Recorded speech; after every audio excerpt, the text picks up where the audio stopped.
so amazed with the beaches when I first came to Australia. Nepal is a landlocked country. There are no oceans. That was my first experience of seeing beaches and just going and touching the water. Everyone swims here, and then the first time I visited Bondi, I saw a little baby literally in water and I was freaking out. The second life of the people is said to be water, but back home some of our parents they don't allow us to swim until we are adult or something. As soon as you see the beach, you just kind of want to touch the water, at least go in, you think it's safe.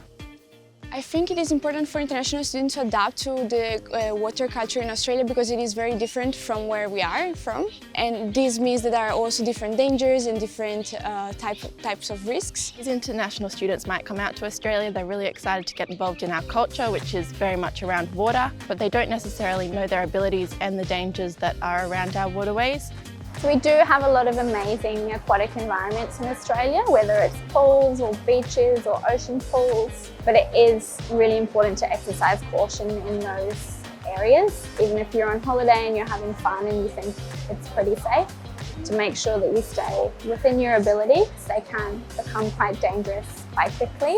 Swimming capabilities differs from a country to another. So the countries who lay on the ocean, they would be more able to swim in compared to those who are in, for example, in lockland countries where there are no oceans, no rivers. Although I can swim, I'm only confident to swim in the swimming pool, but I'm afraid to swim in the ocean because I'm afraid of the ferocious waves.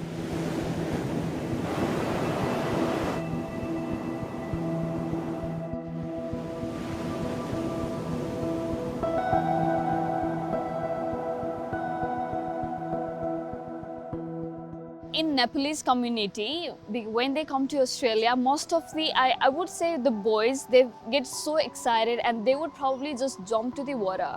They are overconfident that they will think that they are more stronger than the water. If you have swum before in river, it's not like that. It is an ocean. You have never swum here before. In Brazil, there are a lot of bars directly at the beach on the sand, and while in Australia this is not happening, people go there to have fun, drink with some friends. Consuming alcohol at the beach is like one of the main dangers that people can take. Back here, it's like really free and people don't really care about what you wear, but it doesn't really fit in with my culture. If you're not very comfortable wearing like swimwear, but you still want to give swimming a go, you are very much likely to find a secluded place, but then that is dangerous. If you are drowning or if you need help, other people won't be able to see you and they might not be able to reach you. During 2019, 5 or 6 Nepalese people drowned, which is a very sad news. People come all the way from their home country here to get education, and then they lose their life just because they went to the beach. It's very heartbreaking for their parents. They're waiting for them back home.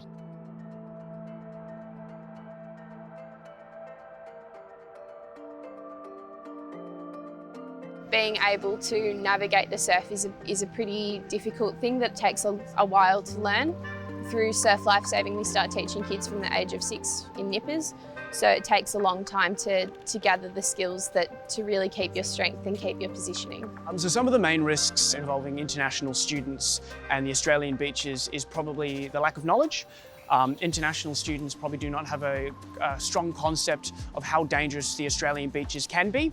And have a look along the beach and see if there's any signs or flags that indicate that there's actually an area safe to swim. Unfortunately, a lot of the coastal areas are unpatrolled quite a lot of times of the year, and this is where people can get in quite a lot of trouble. I have had some comments mentioning that the red and yellow flags are, for some people or for some cultures, considered to be a danger zone because it has the red color in it.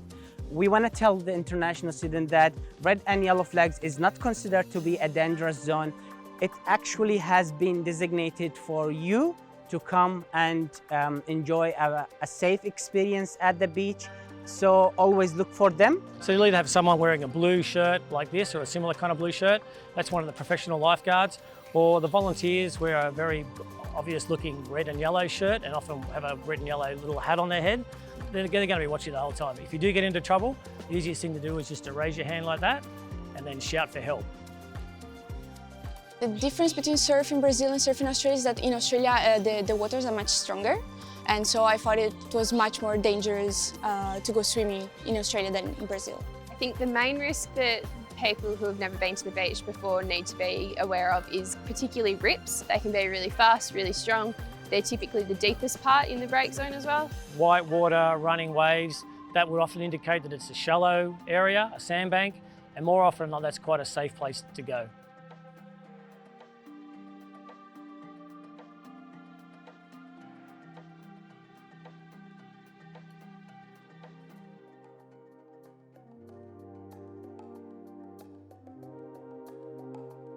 It's also something to do about the clothing that you wear during swimming, because swimwear is very popular here. You literally see people walking in swimwear around the beaches, and you won't get to see that in Nepal. It's actually a bit of a taboo topic.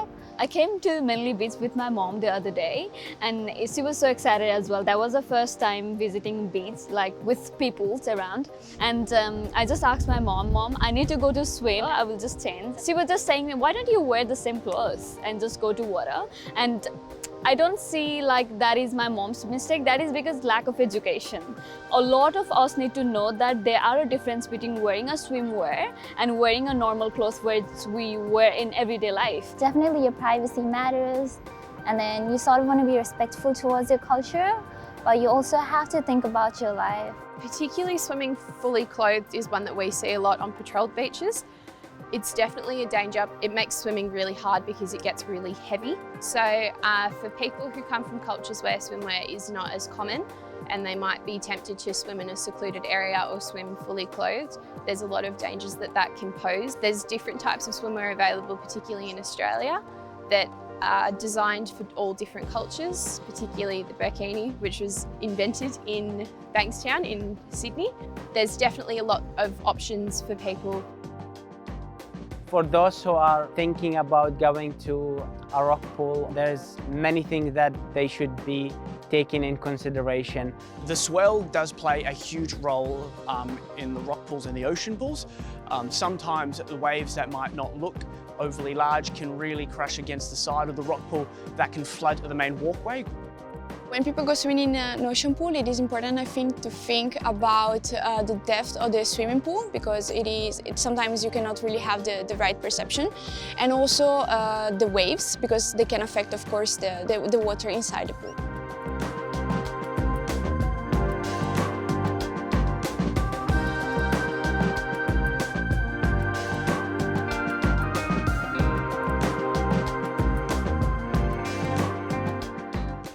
Waterways are actually the leading location for drownings in Australia. So when anyone's going to the water, they need to make sure that they're entering very slowly. We suggest that people wade in. So that means walking in really slowly and checking the depth. If you're going boating, you must wear a life jacket. This will keep you safe. Our research in inland waterways has found that 44% of drownings involve alcohol. So this highlights that it's a huge risk, and we recommend that people do not drink and swim. So first of all, know your capacity. If you are around the rivers or dam, like something to think of is the depth of the water.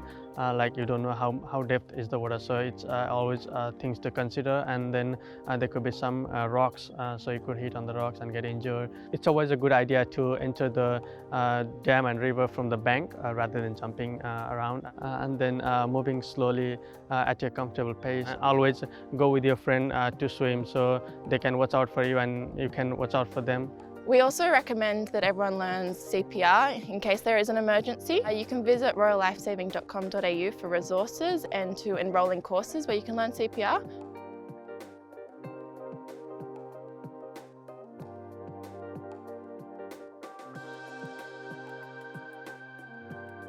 Whenever you're at the waterways, also make sure you check the danger signs. It's also very important that we come to the river prepared to swim. We're wearing swimming attire, swimming costumes, not long clothes.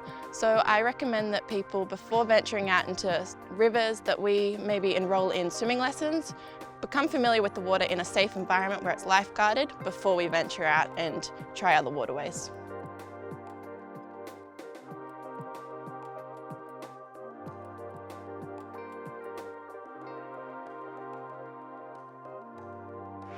I definitely recommend anyone that's wanting to learn to swim or start to feel comfortable in a water environment to start in a pool.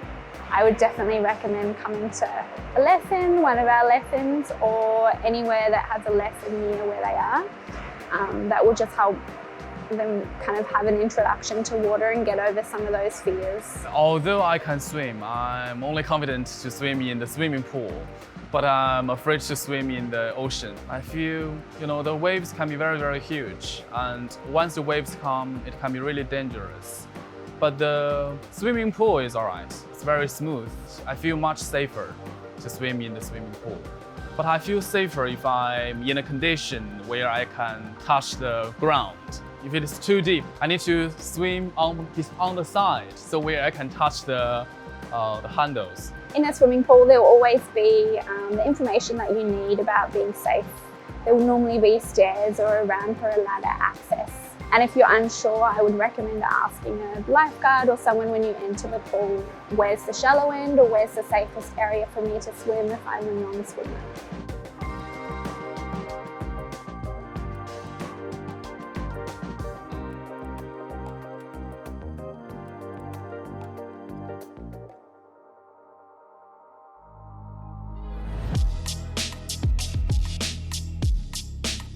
If we don't understand the risks about being around our Australian waterways, it can get quite dangerous, and we have had fatal incidents occur, unfortunately.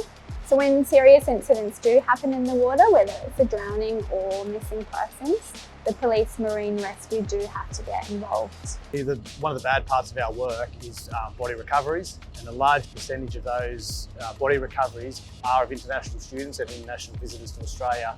If someone does go missing in the water, the financial costs are astronomical, as you can imagine. There's aircraft involved, multiple rescue organisations being Marine Rescue, New South Wales Police, Surf Life Saving, Fire and Rescue. That's a large financial cost, as you can imagine, but there's obviously an emotional cost on those officers and that victim's family and their friends.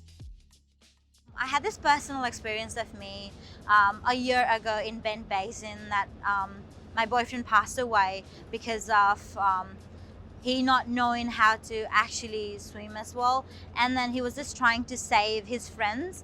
He didn't have any idea about safety procedures and safety measures. With so many people's help, they couldn't save him. So it's such a loss for the whole family and the friends. It is still like, it gives me a different idea of the importance in educating ourselves on water safety. Small mistake that we don't acknowledge and educate ourselves, and then we just have to lose lives. With the peer sort of pressure as well sometimes with friends and stuff, and then like just jump into the water, not understanding the importance of educating themselves. My advice to other international students is, if you haven't got any swimming skills, you can try to take a swimming class. So we have University Sports and Aquatic Center. They offer different sorts of classes. First, swim in the swimming pool, and when they feel confident, they can go to the beach and swim in the ocean. For international students visiting Australia, we're not, by no means are we saying don't enjoy our waterways, don't enjoy our great lifestyle here. By all means, enjoy what we have here. However, you need to educate yourself and tell someone where you are. If you're going for a swim somewhere, make sure you have friends that know exactly where you are, what time you're due back. You can swim in a pool, it doesn't mean you can swim in the ocean. They're two totally different places. Just because you're 20 and you're strong and fit doesn't mean you'll be able to stay afloat. Remember that the weather conditions, the wave conditions, the current conditions in Australia can differ from overseas. People are not expecting the currents to be so strong, and they might not think about it, but it is really dangerous. I think if people do not check that first, they're not good swimmers, that might be a problem. I've realized coming to Australia that you can have fun at the beach without putting yourself in danger. I know it's very tempting to go straight to the beach. A lot of incidents do happen. And if you want to prevent those incidents, if you don't want to be the next victim, just look out for yourself, look out for your friends, and then don't overestimate your capacity to swim.